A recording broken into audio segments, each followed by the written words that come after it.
Today, we become legends. Rotations are one of those skills in Smite that you generally get a feel for over time and develop your own style of when you want to rotate, what to rotate for, and when you feel it's worth it. I can give you a meta build and be extremely specific, but I can't just tell you to rotate at 5 minutes 26 seconds into the match because it's always different. However, there are a few more objective pointers, tips, and rules of thumb that can help you plan your rotations. This won't be an exact when to rotate guide, as that is literally impossible to make, given you must decide in real time based on the game state whether a rotation is good or not. But hopefully you can keep these things in the back of your mind and apply them in game to make more effective use of your rotations. So first up, what is rotating? Well, it's basically moving around the map, but in this specific context it is roaming from your normal anchor point, usually your lane, in order to make a play somewhere else on the map. Junglers and supports are nearly constantly rotating, and I would argue, especially in the case of the jungler, that they don't even rotate in the same way a laning role would. Much of what I say in this video will apply to jungle pathing and support rotations as well, but just keep in mind that these two roaming roles function fundamentally different from the three laning roles, and thus their rotations are very different as well. Junglers just roam all the time, while supports are in a state of near constant rotation to wherever they're needed on the map at the current time. So let's start with some key factors in determining whether it's a good time to rotate. First up, ideally you want to minimize any losses from rotating. This means trying to poke out or kill your lane opponent, which gives you extra time to make that rotation before the enemy can follow you, giving you a mana advantage in the ensuing fight. If you just rotate willy-nilly and don't think about what you might lose for it, that's how you get extremely behind, and I see a lot of new players falling into this trap. Yes, you might rotate and you might even get a kill in mid or something, but if you lose 2 waves and your entire solo lane tower for that, it's often not worth it. So you've always got to be thinking about what you might lose, not just what you might gain from certain rotations. So you've sent the enemy laner back to base and you have some free time. Should you rotate? Well, that depends on what you're looking for. Are you a solo laner that could rotate for a Gold Fury and secure it for the team with a 5v4 mana advantage? Are you looking to invade enemy camps and maybe shut down a fed mid laner on the enemy team with a rotation? Whether a rotation is worth doing is basically weighing these two factors against each other. What you will lose in terms of minion waves, towers, map pressure in certain areas, etc. versus what you will gain, such as a Gold Fury, an important shutdown kill, a tower, the beacon, whatever.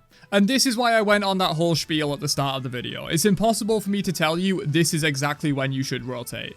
It's all about knowing how much you'll lose versus how much you'll gain, and you have to make this evaluation every time you try and rotate in the current match. So let's talk specific roles. In solo, rotations are all about that risk reward. It's hard to find an opportunity to rotate in the early and mid game as a solo laner due to the heavy sustain and tanky nature of the role.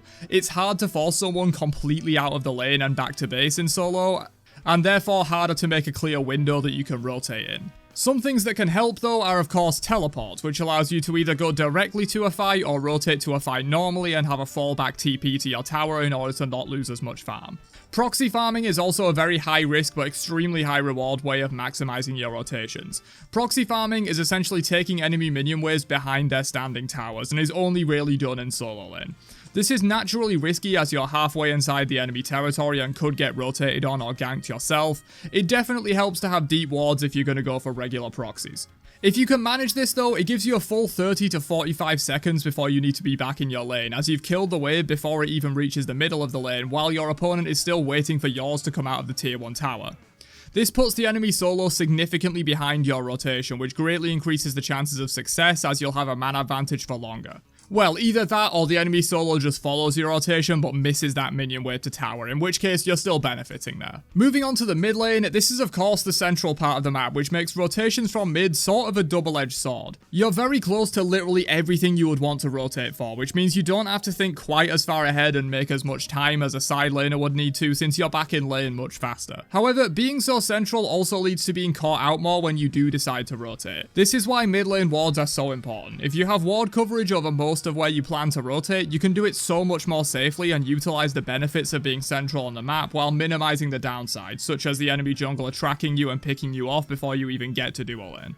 This is part of the reason why supports anchor in mid for most of the game as well. They also want to be close to stuff, and they also want to protect their mid laner from all the threats that lurk around mid for most of the game due to its central location. Finally, we have the ADC role, which rotates the least of the laning roles due to their insatiable need for farm to get those all-important items online and reach that late game where they can dominate. So in general, you shouldn't be constantly rotating from duo, as you will lose that crucial farm while the enemy ADC gains an advantage over you, which can lose you the game if they're not shut down and can roll over your team in the late game. ADCs are also the premier tower killers, so leaving your lane for even one wave can result in a lost tower. That said, you absolutely can rotate for stuff like shield buff, early gold furies, maybe invades on camps, perhaps even beacon in the mid game. Just keep in mind what you might lose for these rotations, as farm is crucial for an ADC, and keep an eye on what your team are doing and where they're grouping up, since you might see some opportunities to rotate and gain an advantage on the map at the cost of some of your farm, but probably worth it. But yeah, for the most part, you shouldn't be making massive entire map rotations as the ADC, unless you're Chernobog or Apollo, of course. In terms of things you're looking for on a rotation, that depends massively on the current time and pace of the match. In the early game, first 10 minutes or so, you're pretty much entirely rotating for buffs and neutral farm. If you want to get really in depth, you can start trying to track timers. Buffs spawn every 2 minutes and last 2 minutes, so if you just saw an enemy buff fall off, it's likely already up or spawning soon, depending on how long it was on the ground before being picked up by the enemy. If you have wards, you can track these timers much more precisely, which again, wards win games, I don't think I need to tell you this. To be completely honest with you guys though, I don't track timers. I'm not trying to be the very pinnacle of a Smite player, and I don't think telling the average player to constantly be tracking timers on enemy buffs for invades is very useful. But if you do want to push yourself to the absolute limit, the early game is all about these timers in terms of rotations, since there are no major objectives up at that time, and you're pretty much just looking for buff invades or picking people off. Well, Gold Fury spawns at 5 minutes in, but it's very hard to take much earlier than 10 minutes in, so it usually doesn't get taken until the mid game. The mid game is where rotations are king though. Beacons are up, Gold Fury is up, Fire Giant is also in the equation potentially, though usually not taken in the mid game unless you find a big opportunity to do so, like a deicide or punishing a hard commit on Gold Fury from the enemy team, stuff like that. If you're going to focus on one single thing alone for your rotations in the mid game, Gold Fury is what you should be looking at. It's easy enough to take within 15 to 25 seconds most of the time, so you need a lot less of an initiative to secure it compared to Fire Giant. Solo laners especially should always be looking at duo side and be ready to rotate for gold if your team finds an advantage, such as a kill or forcing multiple enemies back. I can't tell you how nice it feels when you kill someone in mid and your solo laner is already halfway there because he saw the fight going down and knew gold would be an option afterwards. Be that guy, your team will love you for it. Another thing to point out on when to rotate is power spikes. Again, this is a sort of nebulous term and something you will get a feel for and build your knowledge bank on over time while playing the game, but if you know that you're really strong at the moment, make that rotation and force that fight, because you have good odds of winning it and capitalizing on your strong points. Likewise, if you're down a few levels and items, you're probably not dictating rotations and are either playing around your team, showing up when they need you, or reacting to enemy rotations and trying to make it work the best you can. These kinds of spikes can come from your god. For example, if you're 8 minutes in and have a maxed out Thanatos Death Scythe versus a Kali in the jungle, you have an advantage there, just inherent in your god at that stage of the game. Items and farm probably have the second most impact, since they're the difference between having 3 items and having 4, for example, which is absolutely huge and usually outweighs god specific spikes, but not always. And finally, probably the most important thing is man advantage, which I've mentioned already. It doesn't matter if you're behind or on a late game god in the early game, if you make a 3v2, you're probably winning that, or at least odds are in your favor anyway. Of course, other things can impact it, like your farm advantage, your god at that point in the game, skill issue, etc. But if your rotation gives you a man advantage for an extended period of time, it's usually enough to win that fight and either score kills or just force the enemies out and secure an objective like a Gold Fury.